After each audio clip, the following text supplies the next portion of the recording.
Bonjour et bienvenue sur le podcast Couple Heureux. Je m'appelle Pascal Kionkion et je vais partager avec vous toutes les clés pour être heureux à deux.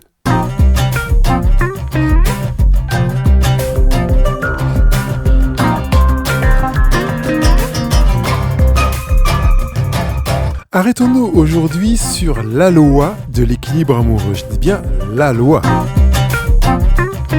Bonjour, ravi de vous retrouver dans votre cheminement personnel pour installer du bonheur dans votre couple ou bien pour continuer à arroser le bonheur. Parce que c'est quand même aussi une démarche qui s'arrose quotidiennement, je dis bien souvent, pour que les couples comprennent qu'on n'est pas dans un acquis. Et je voudrais m'arrêter sur cette notion de loi, de l'équilibre amoureux. Alors ça surprend peut-être quelques-uns parce que je dis souvent qu'il n'y a pas de loi dans la vie conjugale. Parce que on a une tendance naturelle à se réfugier dans son livre de la loi de la vie à deux, justement, où chacun a ses principes en disant mais si il m'aime, il devrait faire comme ça ou être comme ça. Et telle attitude ou telle parole montre bien qu'elle ne m'aime pas, autrement elle ferait ci ou cela. Le respect fait qu'elle devrait agir comme ci ou cela. Et vous voyez que chacun, nous avons ce que j'appelle le livre de la loi conjugale. Et l'inconvénient du livre de la loi conjugale est qu'il nous met parfois à côté d'une certaine réalité que j'évoque notamment justement dans l'émission qui s'intitule « Mon homme ne me plaît plus », qui est en relation en partie avec une attente relative au livre de la loi. Donc, je recommande vivement que dans les couples, il n'y ait pas de livre de la loi qui soit seulement à la connaissance de chacun, mais que il y a nécessairement un livre de la loi dans chacun d'entre nous, que l'autre prenne connaissance du livre de la loi, qu'on puisse le mettre sur la table et qu'on puisse échanger ensemble pour dire, voilà, moi, comment je vois la vie conjugale. Et quelque part, puisqu'il est question de loi, voilà ce que j'estime être une faute conjugale, de mon point de vue, tout simplement. C'est bien important de le regarder de son propre point de vue, pas de se dire que ce doit être comme ça. D'autant plus que si vous regardez le livre de la loi conjugale que vous avez inscrit au fond de vous, bien des articles de ce livre de la loi sont des articles que vous avez récupérés de la vie de vos parents. Des choses que vous avez aimées dans la parentalité de ceux qui vous ont donné vie. Peut-être aussi des éléments que vous avez récupérés dans des couples, comme j'appelle les couples modèles, dans lesquels vous avez picoré des choses en vous disant « je voudrais faire ça comme ça, comme eux, je voudrais éduquer mes enfants comme eux, je voudrais surtout ne pas faire ce que font certains couples que je n'aime pas ou faire certaines choses que mes parents n'aiment pas ». Par conséquent, vous avez mis des lois en disant, quelque part, je le fais un petit peu à la Moïse, là, tu ne feras pas comme ça en tant que parent. Voilà, c'est la loi. Donc si mon conjoint fait ça, paf, carton jaune. Et puis s'il fait ça, paf, carton rouge. Le couple est rompu. Et notamment dans le livre de la loi, on peut avoir l'idée que si mon conjoint me trompe, paf, carton rouge. Parce qu'on ne peut pas accepter qu'il y ait un adultère, si on le prend sur le plan moral, ou qu'il y ait une aventure extra-conjugale, si on le prend sur le plan factuel neutre. Ça dépend du livre de la loi. Et j'annonce que bien des couples vivent avec une expérience qui plus ou moins a été douloureuse d'une relation extra-conjugale. Donc c'est pas pour dire allez-y et des relations extra-conjugales, mais c'est juste pour vous dire qu'il y a des couples dans lesquels cet article n'est pas dans leur livre de la loi. Par conséquent, ils arrivent à y faire face. Parce que c'est aussi un des gros avantages. C'est que quand une réalité n'est pas considérée comme étant une faute de principe de la part de mon conjoint, j'aurai une plus grande facilité à faire face, à accueillir mon conjoint comme il est, puisque du coup, je n'aurai pas de notion de jugement. Finalement, je m'installe dans une bienveillance qui permet d'accueillir mon conjoint dans sa démarche personnelle, avec les expériences qui sont les siennes, qui endommagent notre relation conjugale, mais qui ne sont pas considérées comme étant des fautes, qui nécessitent une sentence, une sanction, une rupture éventuelle, ou même un carton jaune. On va rentrer dans une démarche qui consiste à échanger ensemble, apprendre à se comprendre, à renaître l'un avec l'autre, qui se dit en français connaître, à se connaître, à partir d'une expérience donnée. Mais je voudrais quand même, puisque je vous dis qu'il y a la loi de l'équilibre amoureux, que je voudrais aborder avec vous aujourd'hui, vous parler d'une loi qui a été érigée suite à de nombreuses expériences faites par 2 spécialistes de la vie conjugale que sont John et Julie Gottman, et qui est pour ma part particulièrement intéressante et que j'aimerais que chacun des membres du couple l'intègre dans leur livre de la loi. Ça veut dire que si elle est présente de manière naturelle dans votre livre de la loi, tant mieux, profitez-en et votre conjoint en profite sans même s'en rendre compte. Par contre, si vous prenez conscience du fait que cette réalité est absente de votre manière de fonctionner, intégrez-la le plus vite possible, avec la plus grande régularité possible et la plus grande application que possible. Vous avez remarqué que la vie conjugale fait que vous aurez des choses à dire à votre conjoint qui seront des choses agréables, pour lui, je veux dire, en termes de récepteur, et des choses qu'il va recevoir comme étant désagréables. Attention, ce n'est pas parce que lui le reçoit comme étant désagréable que ce que vous avez dit était désagréable. Et ce n'est pas non plus parce qu'il le reçoit comme étant agréable que ce que vous avez dit était agréable. Et puis c'est valable dans l'autre sens. C'est pas parce que vous avez dit quelque chose de désagréable selon vous que votre conjoint le prendra comme tel. Et ce n'est pas non plus parce que vous avez dit quelque chose d'agréable selon vous en tant qu'émetteur dans votre intention que votre conjoint doit le recevoir comme quelque chose d'agréable. On est dans une relation de communication humaine de vivant à vivant qui fait que on va prendre en considération l'intention de l'émetteur, mais aussi la manière dont le récepteur reçoit la chose. J'ai voulu que ce soit agréable, il l'a reçu comme tel, bingo. J'ai voulu émettre une parole agréable, il l'a reçu comme étant désagréable, c'est génial, l'opportunité d'apprendre à se connaître. Et puis j'ai voulu donner quelque chose de désagréable, lui parler de manière désagréable, il l'a reçu de manière agréable, oh, ma surprise, je découvre mon conjoint dans cela. Et puis à l'inverse, j'ai voulu être désagréable, il a reçu comme désagréable, c'est l'occasion aussi d'apprendre à se connaître. Donc c'est vraiment des opportunités encore qui s'ouvrent devant nous pour apprendre à se connaître mutuellement. Et dans cette loi de l'équilibre qui est présentée par John et Julie Gottman, eh bien c'est la loi du 5 pour 1. Peut-être certains d'entre vous l'ont déjà entendu, mais on va imaginer que dans une demi-journée, par exemple, pour donner un cadre un petit peu comme ça, factuel, dans une demi-journée, vous allez dire à votre conjoint des choses qu'il percevra comme étant agréables et d'autres qu'il percevra comme étant désagréables. Ça veut dire que quand vous émettez quelque chose à votre conjoint, vous allez vous mettre à l'écoute pour voir comment il reçoit ce que vous avez dit. Tu sais, quand tu as dit ça à ma mère l'autre fois, j'étais gêné parce que je me suis dit, mais pourquoi tu lui parles comme ça ? Et à mon conjoint de me dire, dans son retour, spontanément, comment il ressent ce que je viens de lui dire. S'il ne le fait pas, peut-être lui tendre la perche en lui disant, qu'est-ce que tu penses de ce que je viens de te dire ? Écoute, moi, oui, j'entends ta position et je pense que je te rejoins, oui, sur le fond, c'était pas super génial de lui dire les choses comme ça et je veillerai à l'avenir à. Vous entendez que votre conjoint ne l'a pas pris de manière désagréable. Par contre, si vous avez l'impression qu'il le prend de manière désagréable, vous allez commencer à compter des points. Enfin, en tout cas, un point. Parce que c'est quand même non pas, et j'insiste sur votre intention de transmission de désagréable ou d'agréable qu'on va se baser, mais sur la manière dont le conjoint l'a reçu. Parce que vous pouvez avoir cherché à lui dire 2, 3, 4 choses agréables qui seront, de son point de vue, considérées comme des choses désagréables. Donc, on ne pourra pas partir sur la base de « oui, mais moi j'ai voulu te dire de manière agréable, j'ai voulu que ce soit agréable ». Oui, mais merci de ton intention, mais vous savez très bien que l'intention ne fait pas l'action. L'intention ne dirige pas la manière dont l'autre va recevoir ce qui a été vu. Donc, ce qui va compter, c'est la manière dont l'autre va recevoir ce que je suis en train de dire. Entre parenthèses, je suis en train de vous parler de la loi de l'équilibre amoureux, mais je suis en même temps en train de flirter avec une règle de communication, je dis conjugale, mais aussi parentale et autres relationnelles, qui met en avant l'importance que je vais porter à la manière dont l'autre va recevoir ce que je vais lui dire, et non pas faire prioriser l'intention que j'avais dans ma manière de lui dire les choses.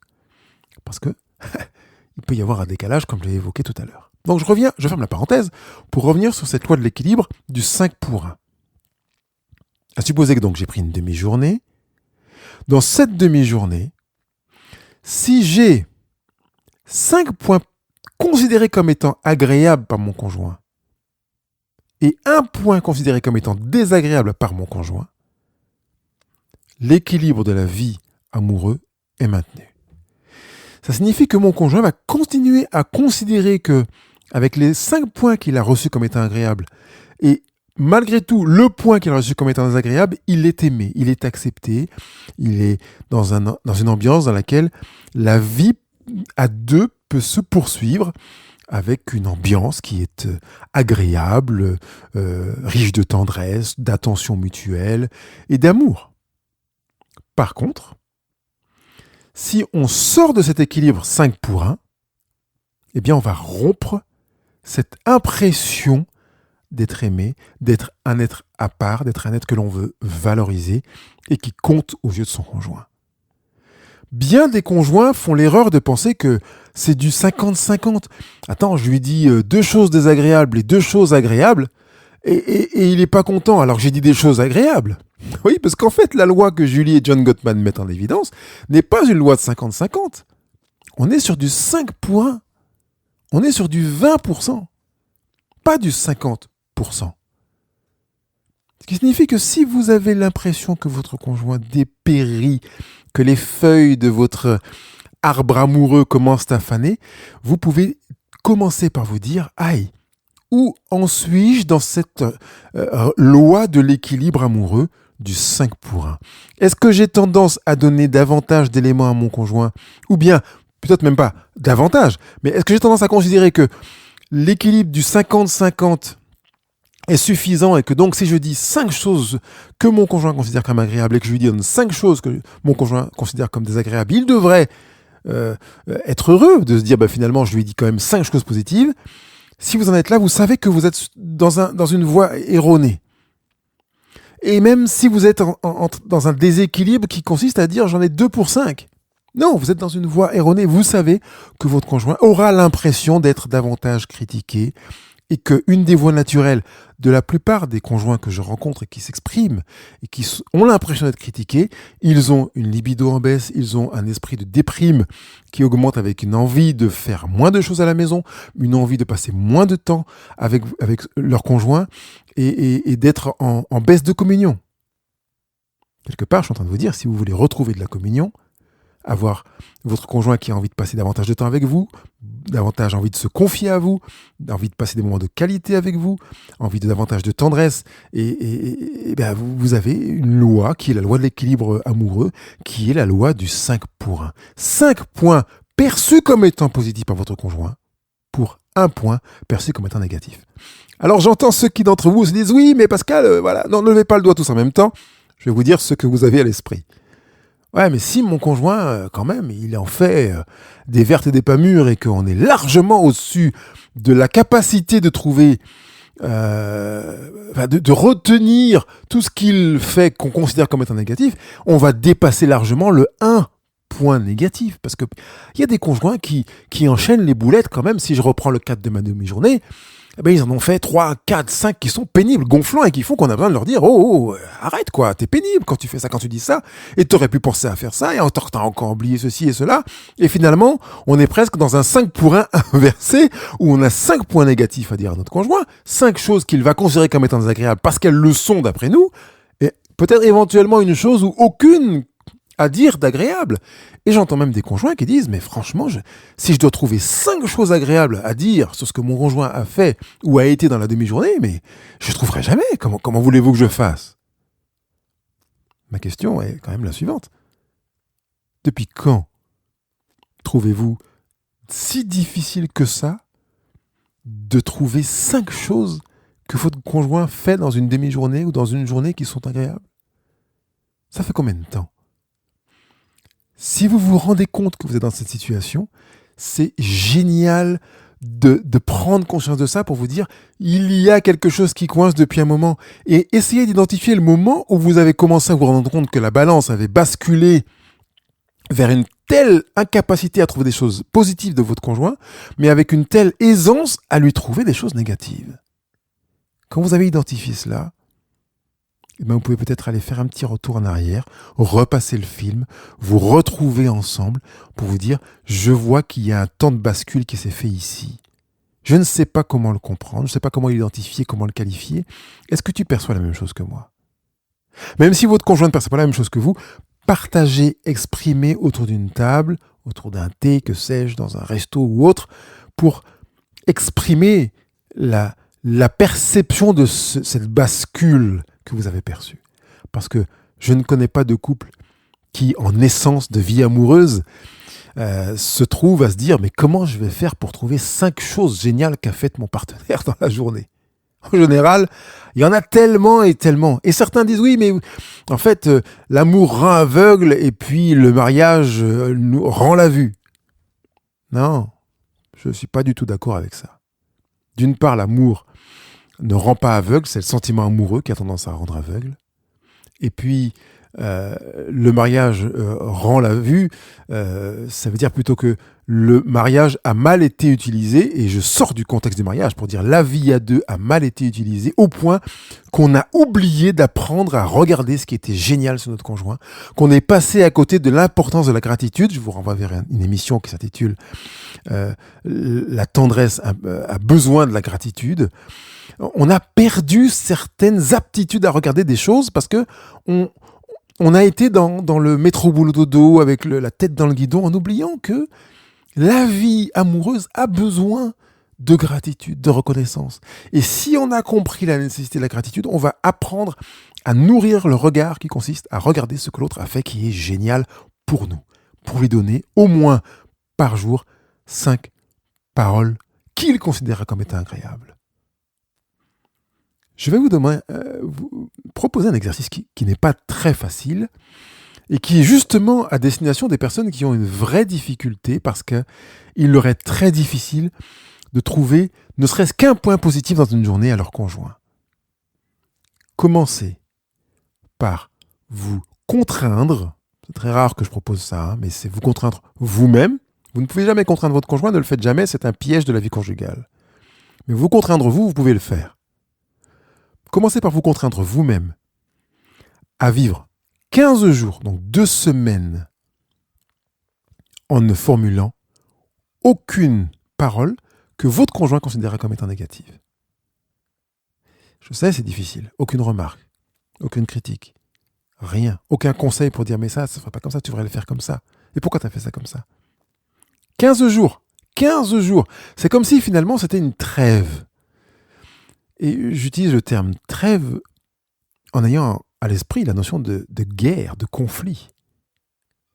Parce que proposer verbalement ou pas une majorité de points négatifs à son conjoint est une manière de nourrir, d'entretenir et de créer du conflit. Vous voulez que votre couple aille mieux, que les choses s'apaisent, 15 jours, sans aucune critique, aucune remarque négative. Mais je ne vais pas vous demander seulement d'être dans la retenue. Parce qu'autrement, vous allez focaliser votre attention sur... Et vous allez mettre les ongles sur la table et on va avoir les marques des griffes sur la table tellement vous allez être obligé de vous retenir sur ou sous la table en fonction de votre tendance.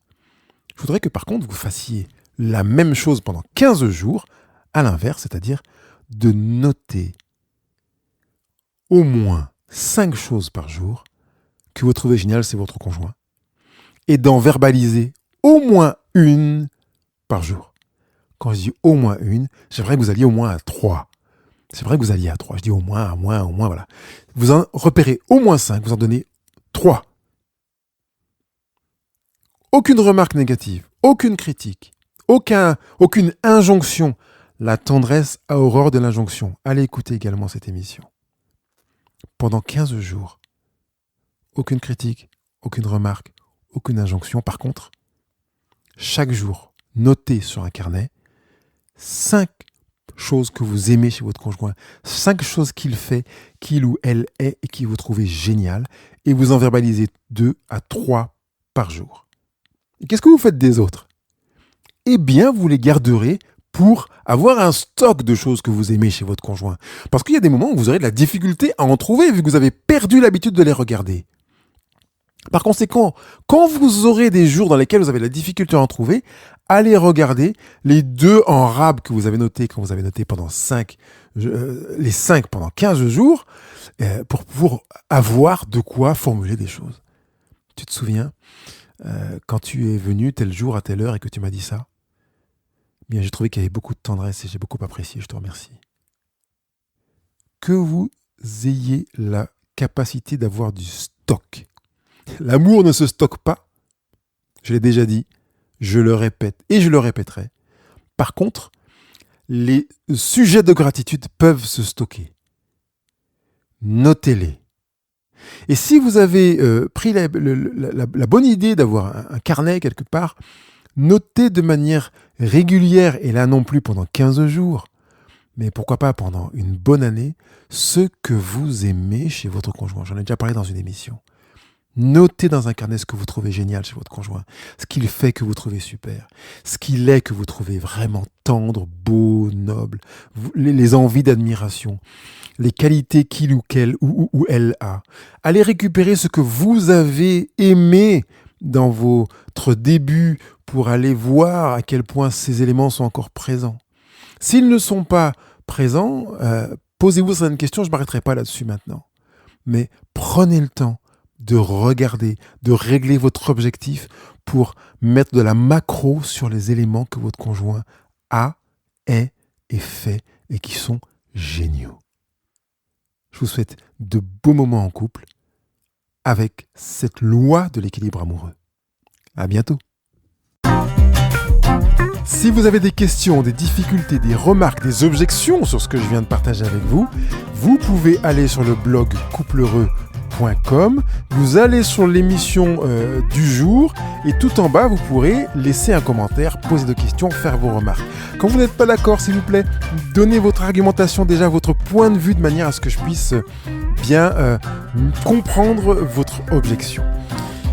Bien sûr, je compte aussi sur vous pour mettre des commentaires, des étoiles et des appréciations géniales sur les réseaux sociaux. Je vous souhaite de vivre heureux à deux.